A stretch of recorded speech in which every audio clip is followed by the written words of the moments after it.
Hello, everyone, and welcome back to Another Mother. This is a faith and parenting podcast by My Spring Harvest with me, Emma Borquaye. I am a mum of two little ones. I've got Ezra, who is now 5, and Hallie, who is nearly 2.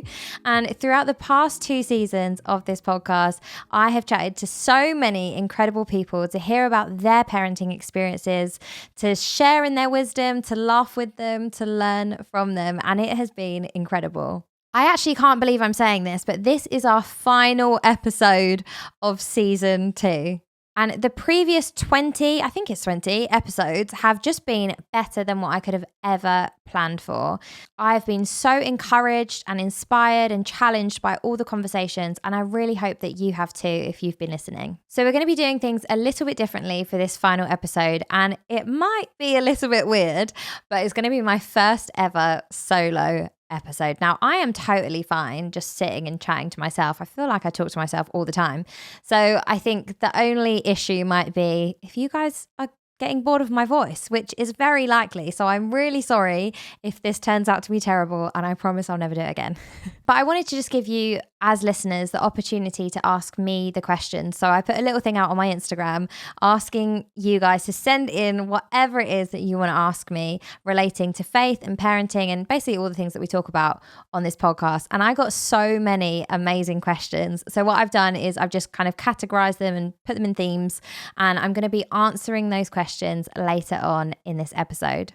But I wanted to start with a little life update, because things have changed for me personally quite significantly since I started this podcast in May 2023. Some of you listening or watching might be aware that since May 2023, so about a year ago in this past year, I have separated from my husband. So life looks completely different for me now in terms of my approach to parenting, motherhood, life in general. Is just very different. And it was very unexpected, very sudden. So it's not something I prepared for or saw coming. But this is where I am. And it has taken me a long time to wrap my head around it, to process it. I'm still processing. And this is probably actually the first time that I'm speaking about it out loud to myself, really, to be honest, because I'm sitting in a room alone right now, but to anybody other than like family and friends. So yeah, do forgive me if I'm a bit umming and ahhing. I'm probably not really going to go into detail. Well, I'm not going to go into any detail around kind of the marriage side of things, but I do want to speak a bit about just the change that it's had for me in my approach to parenting, and just that I see things from a different perspective now that I didn't see before. And it's been a real challenge, but there have been some really incredible things along the way as well. So hopefully we'll get into that a little bit as the episode goes on. I'm still in the process of adapting and learning what this new way of life is for us as a family, what it looks like to be a family where the parents don't live together. I've not experienced that in my own life. I've come from a 2-parent household, so all of it to me feels very unfamiliar.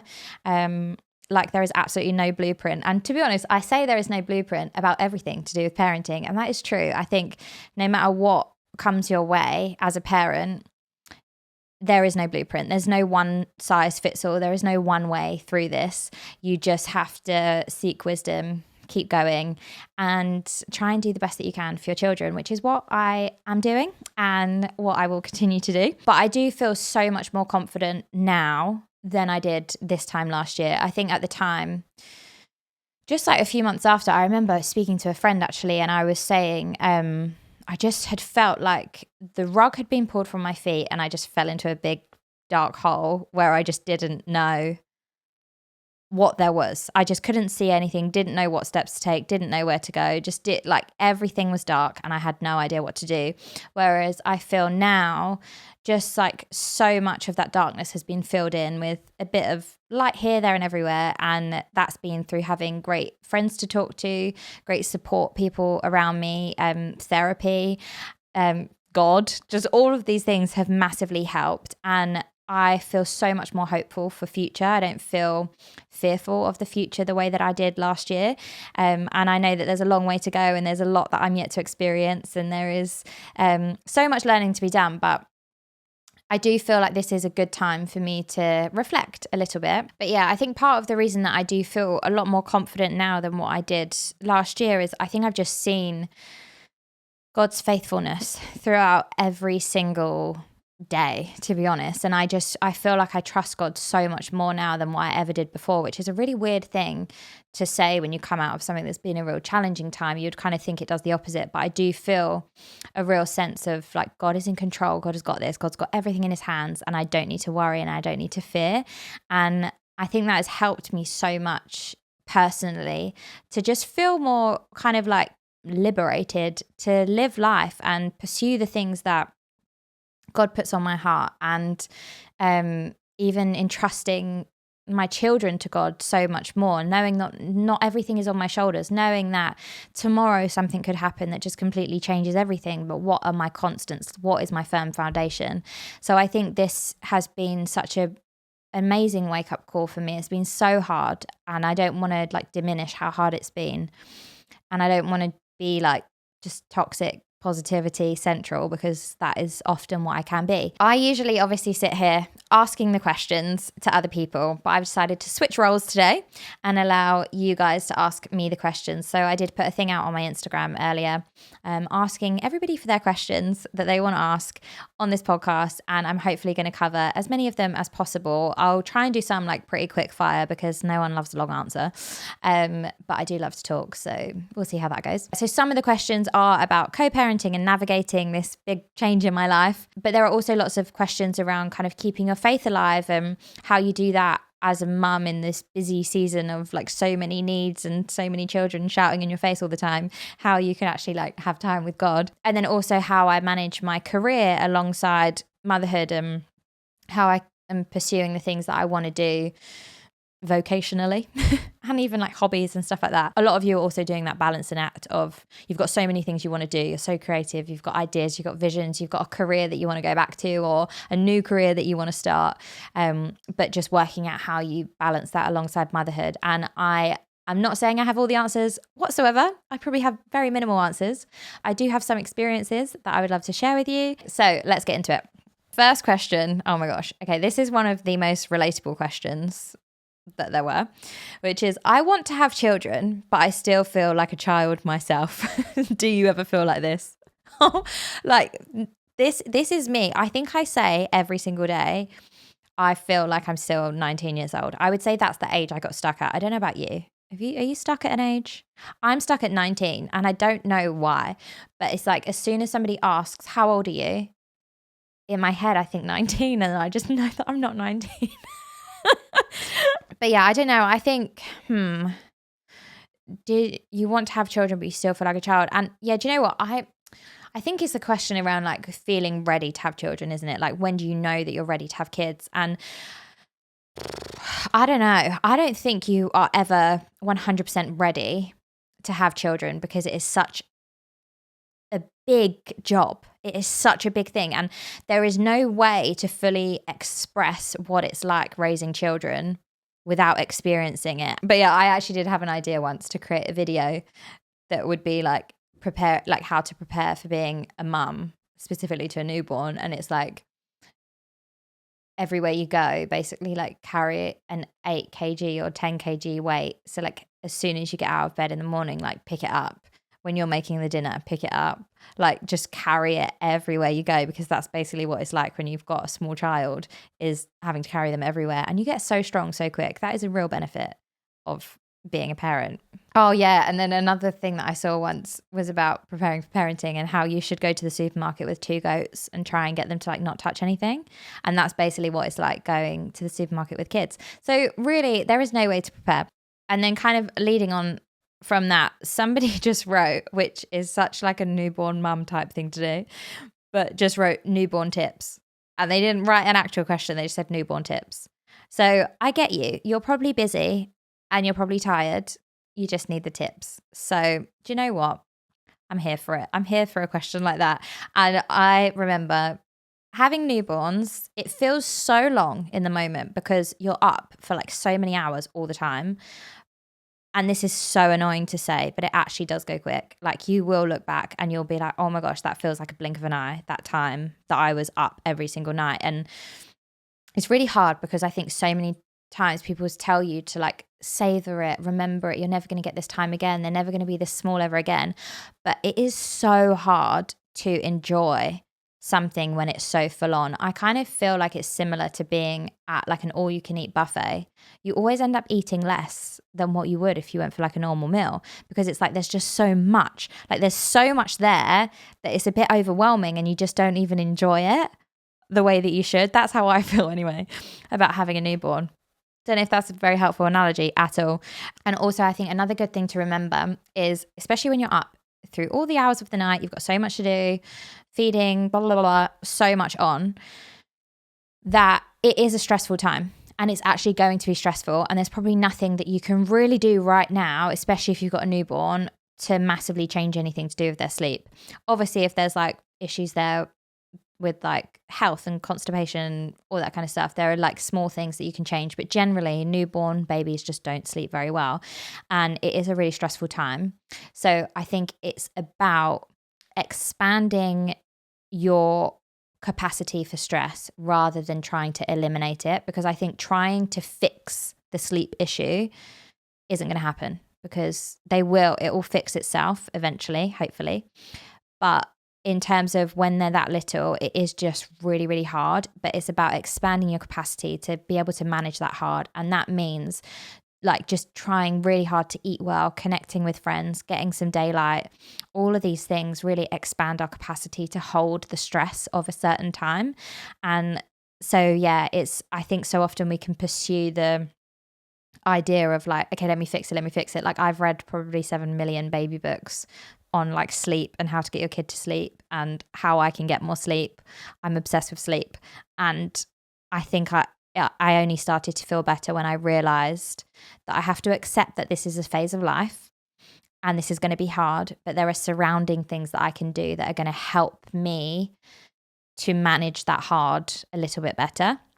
Hello everyone, I'm just interrupting this episode very quickly to let you know that bookings for Spring Harvest 2025 are now open, and I can also let you know the theme for the year. It's going to be all about no greater story, following the book of Isaiah. So it's going to be a brilliant week of Bible teaching, worship, all age things for your family, loads of on-site activities, children's groups, youth ministry.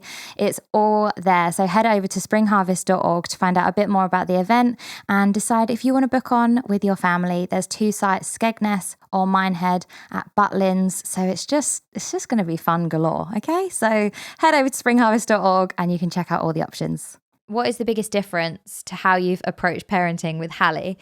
So Hallie is so different to Ezra. And I don't know why I'm surprised about that, because she's a completely different human being. Like, we're all unique humans, but for some reason, when you have another child, you seem to think that it's gonna be the same and that you're gonna just do the same things and it's gonna work.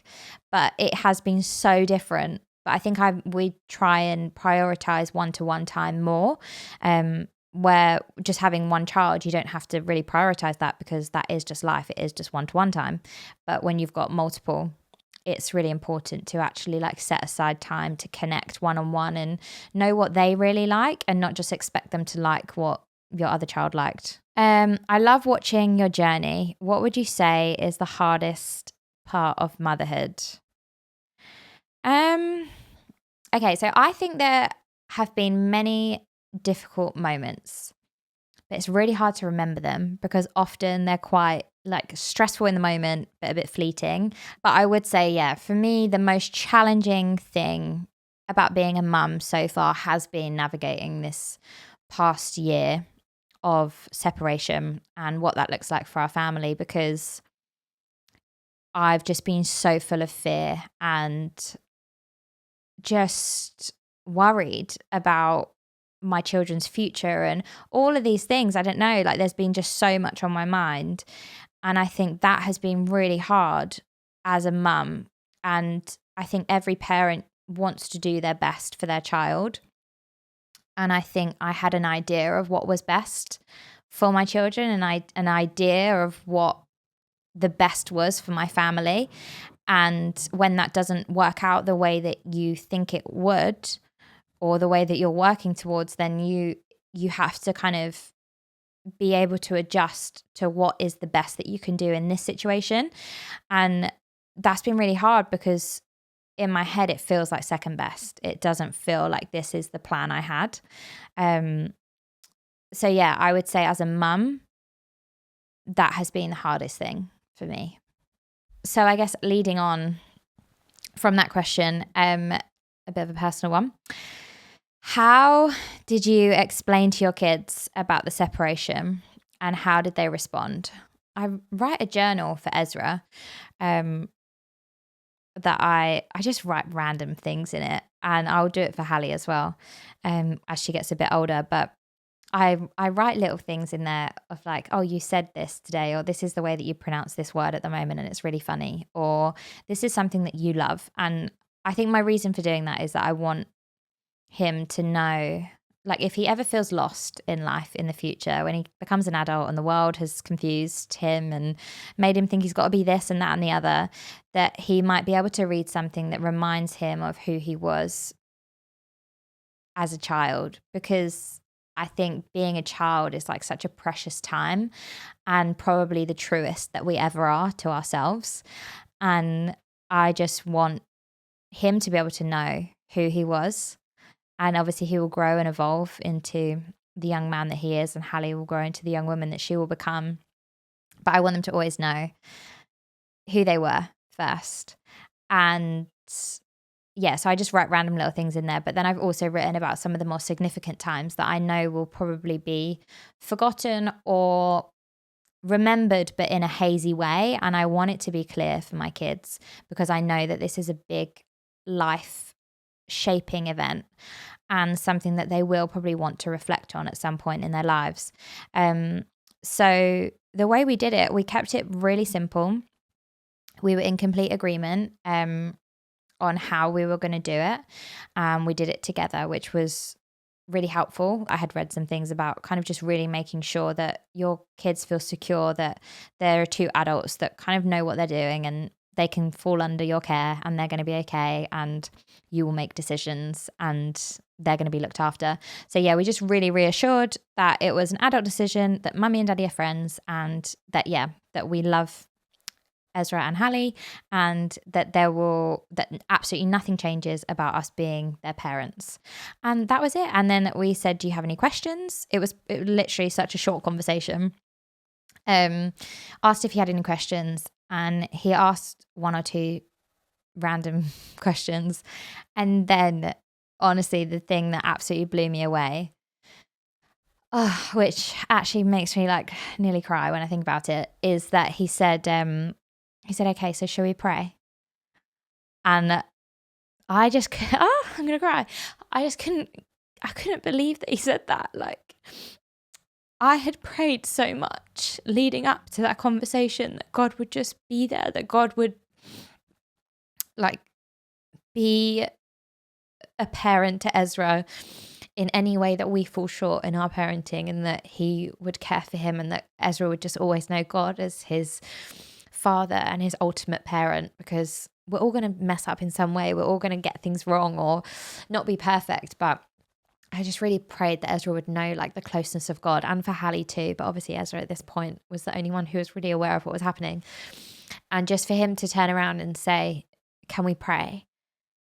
With no prompting, like we hadn't said, oh, we're going to pray at the end or anything like that. And he just prayed. I think he said, he prayed that mummy, daddy, Ezra and Hallie can go to the cinema together. And, I'm going to cry. Oh my gosh. Yeah, it was like, it was so beautiful. And like, I think I was so sad, but so proud of Ezra and just who he is. And yeah, I was so grateful that God was like so obviously there in that moment with us. And it meant a lot to me that happened. And obviously then we made sure that we all went to the cinema together, just so he knows that God answers prayers.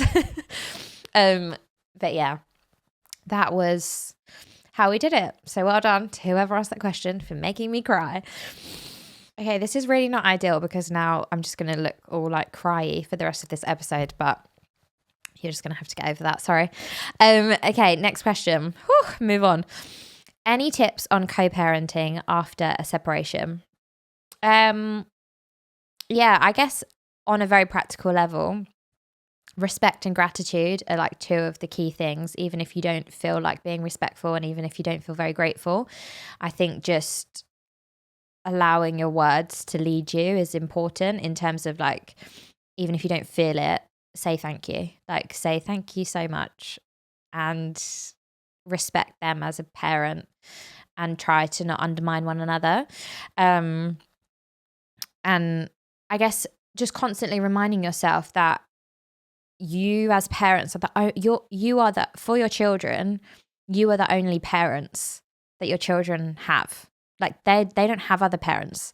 They have other people in their lives who are brilliant, but they will never have another mum and dad. And it's your responsibility to do the best that you can in those roles. And that is hard sometimes, but it means kind of being the adult in the situation and just constantly putting your kids first and knowing what is the best thing for them and just always trying to do that and put your own feelings to the side, your own grudges to the side. Just doing your best to be the best parent that you can be, and also supporting your children's relationship with their other parent, because it's important for your kids to feel that there's unity and to not feel torn between the two. So yeah, that's been a real kind of thing that I've tried to do over this last year. Not speaking negatively about the other parent in front of your children, that's probably quite obvious. And then also having like good healthy boundaries and reestablishing your relationship with the parent, because your relationship is obviously now different to what it once was. And that does take a bit of time to renegotiate your boundaries almost, and what your life is like and how you relate to one another. So yeah, it's like giving yourself time to think about that, process that, knowing that it's not going to be perfect, knowing that there are times that you might need to have different boundaries or do things differently, but just allow yourself to go on that journey, but try and keep the kids at the center. Would be my advice. But I'm very early on this journey. So if you're listening to this and you're like way further along and you're thinking that is terrible advice, I'm really sorry. Hopefully it's helpful for someone. How has it been navigating faith since separation? So I think, yeah, if you had told me that this was going to happen, that this big life shift was going to happen ahead of time, I think I would have just thought, oh my gosh, there is no way I could handle that. I would be absolutely at rock bottom. It would get me to my core, all this kind of stuff. And obviously it does in a way, like it really does shake you and break you. To make it rhyme. But it's also just been an incredible time of drawing closer to God. And it kind of made me realize that for me personally, I hadn't really faced any real adversity in my life up until this point. And actually experiencing what it's like to truly rely on God and truly depend on God, because I just had nothing left in the tank, that actually helped my faith. So something that I would have thought would really shake my faith and rock my faith actually did the opposite, and it strengthened it in a really strange way. And I think I remember kind of shortly after everything happened, around a year ago, I wanted to journal because I knew that journaling was like good for your mental health. But I just didn't know what to write. I had no words. I was so stunned. I just didn't know what to write. And I remember I started writing, and I just was writing scripture. I remember I started writing Psalm 23, even though I walk through the darkest valley, I will fear no evil, for your rod and your staff, they comfort me. I started writing Isaiah 54, which I didn't even know well, and it was just coming out of me like afflicted city, lashed by storms and not comforted. And it goes on, the Lord will rebuild you.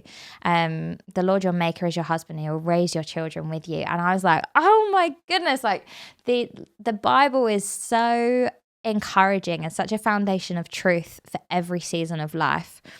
And yeah, I think that the Bible And all of its wisdom has helped me so much in my faith through this time. So yeah, I would say that. And also having a really good church community, having brilliant friends and family, just prayerful people around you that can hold you up when you're feeling rubbish, is really, really good. Another question. How do you build or support your own spiritual life? I'm really struggling to find time for this. I think that can be really hard when you're parenting young children. Time is limited, but I think for me, it's been about finding ways to make prayer continuous, to make worship continuous. So that means like putting a worship album on in the morning and it is on all day. Like, even if it's the same one, just repeating all day, just allowing myself to sing out those truths and praying for every small thing. And someone else also said, what daily or regular habits do you do to help teach your children about God? And that kind of ties in with this question. Because another thing that I found in this time that has helped, like just in having young children and being busy and stuff, is actually getting used to praying short prayers and getting the kids involved in prayers. And like Ezra absolutely loves to pray. Like, as you can tell from my story that made me cry earlier, he loves to pray. And I love giving him opportunities to do that. And hopefully Hallie will love to pray as well when she is a bit older and can speak properly. But I was also reading this book called Circle Maker, and it's about like praying circles around things. So I'm like praying circles around my children, and it's like every day I'll try and say a prayer, and in my head it's like I just imagine them two in the middle of a circle and I'm praying a circle around them. And it will just be every day, maybe in the car or on the school run. I'll just say, Lord, I pray that Ezra and Hallie have a brilliant day today. I pray that you will meet them at their point of need today. I pray that you'll encourage them and guide them and give them wisdom and fill them with your spirit, and that they will, know more of you today. And I will just pray that around my kids, and just I imagine like I would actually quite like to draw it on the wall or something, but just like put their names in the middle, and every time I pray for them, draw a circle. And you just think like, what would that circle look like in 18 years? Like, how many times have you gone around? And I love that idea that it's like praying for our children and involving them in our faith and our walk with God is something you build bit by bit, day by day. It's not like this big task that needs to be done. It's actually just like walking with them in faith and having daily habits and showing how easy it can be to just involve God in everything. Okay, so moving on to some career things, because we love talking about stuff like this. I personally love speaking about career and motherhood and all that. So there's a few different questions. So someone said, how do you balance your career or personal goals and motherhood? Can you do both? Someone else said, how do you manage your time well with work and other projects? Someone actually said navigating your career after returning to work from maternity leave and juggling the school run. That is so real. Like, I've only just started school runs because Ezra just started school in September.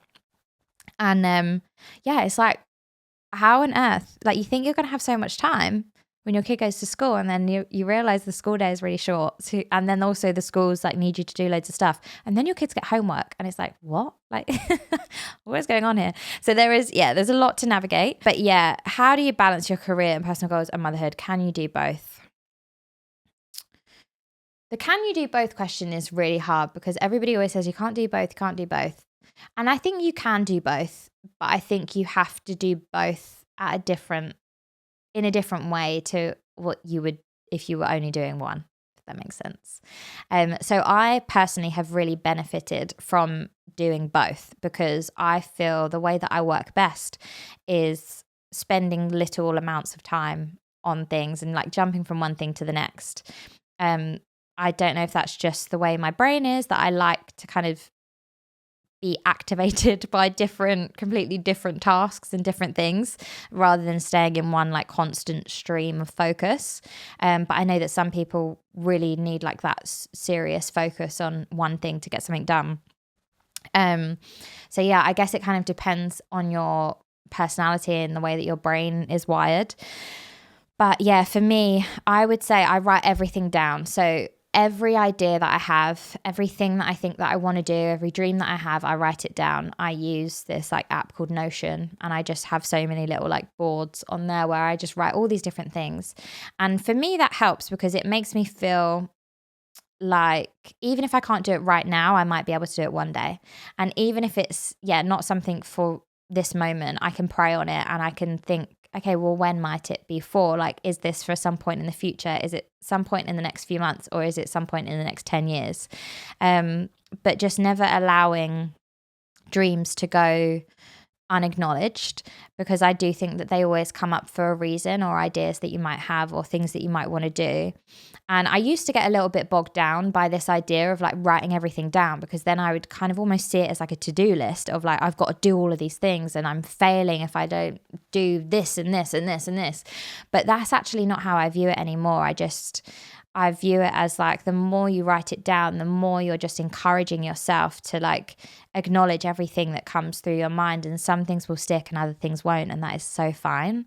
But yeah, and then alongside motherhood, kind of balancing that, I would say like accepting the season that you're in and embracing it for what it is, and knowing that you're going to look back on this time and you're going to remember it so fondly and beautifully, and you want to know that you really like enjoyed it as much as you could, and not just wished it away, and not just hoped for the next thing, or to, I don't know, earn more money or do this, that and the other. I think it's about finding contentment. So it's like finding contentment in the work that you do. Even if you think you could be earning more money, can you be content with what you do earn? Or can you be content with the position that you're in? And can you be content cooking your kids dinners and packing their bags for school, or doing their bath time every night? Like, what contentment can you find in each of those things? Because that really is that all that life is made up of. And I'm actually reminded of the episode that we did with Joshua Luke Smith very recently. It came out that was speaking about every there is just another here.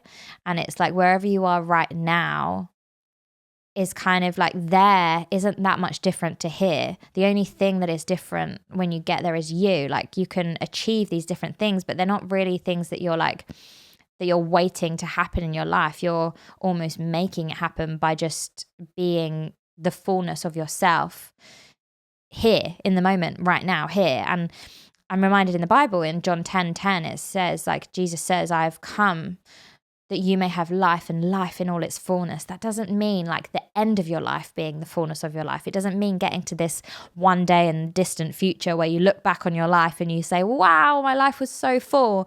It's like, actually, how can you experience the fullness of life that God intended for you in every day? And I think, sometimes we just get so overwhelmed by all the tasks at hand, and like, oh, but I want to be the best mum that I can be. I want to be the best parent I can be. I want to be the best employee that I can be. I want to be the best visionary that I can be, the best CEO, whatever it is that you want to be. But we don't look at like, what does that look like today? We look at this like big mammoth thing of like, okay, but I want my kids to get into this university, and I want to be at this pay grade, and I want this and that and the other. But it's like, what can be done today? What does fullness of life look like today? And I think some days it will be giving a bit more on the emails and doing a bit more work and having your kids in nursery or somebody looking after them for a bit or whatever. And other days it will be full on, like just being with your kids, going to the park, going to soft play. And the balance of the two, sometimes in the moment when we're just thinking so much of this big picture of like, oh no, but I just want to be doing all this stuff, you can miss out on enjoying the contentment and the fullness of those moments.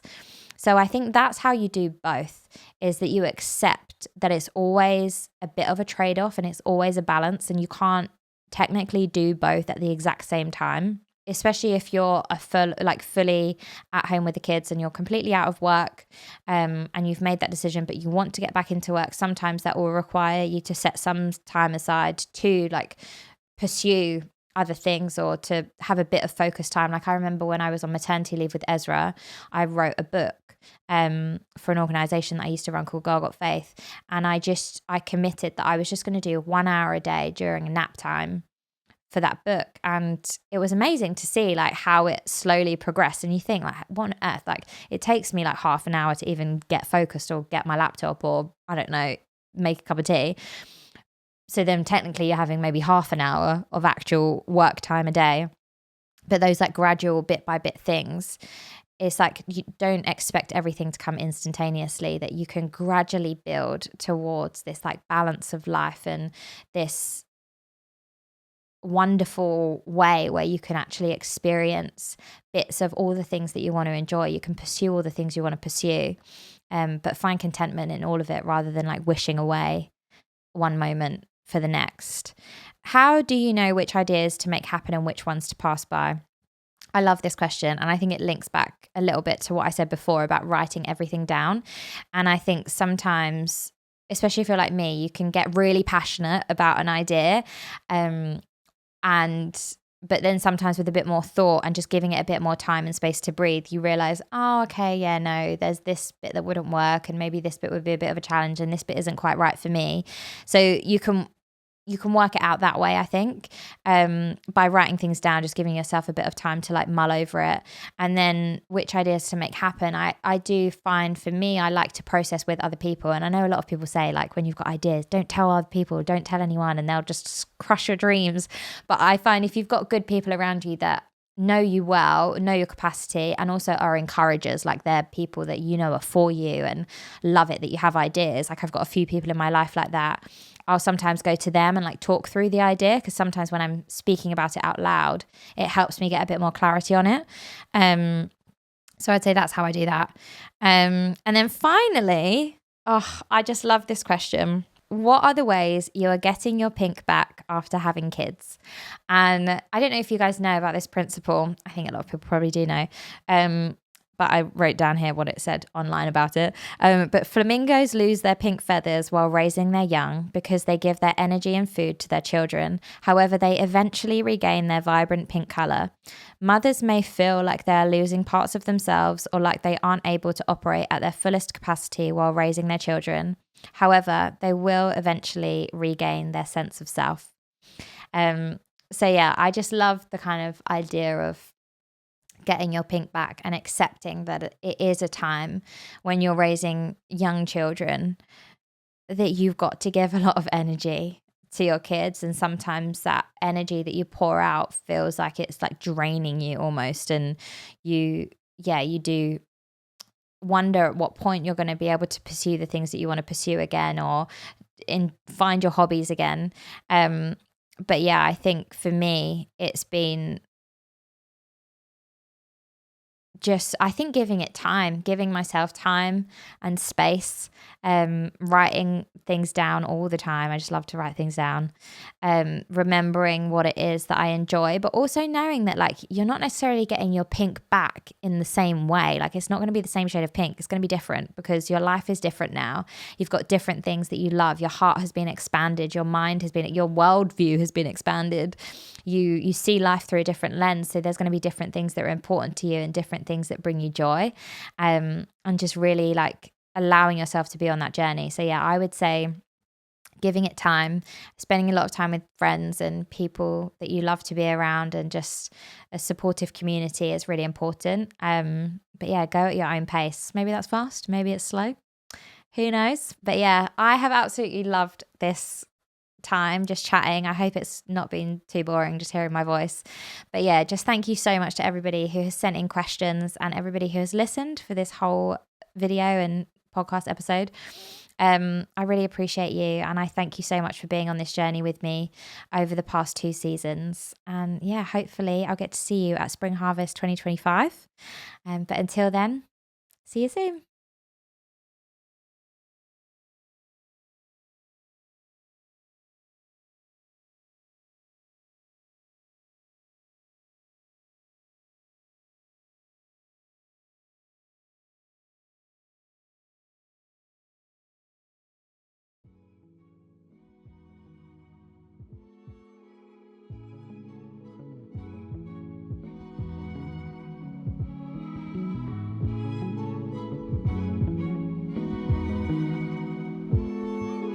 Thank you so much for listening to Another Mother. Don't forget to subscribe for future episodes, and please do help us spread the word about this podcast. You can share it with your friends, with other parents that you know, other mums, grandparents, or just anyone that you think might enjoy these episodes.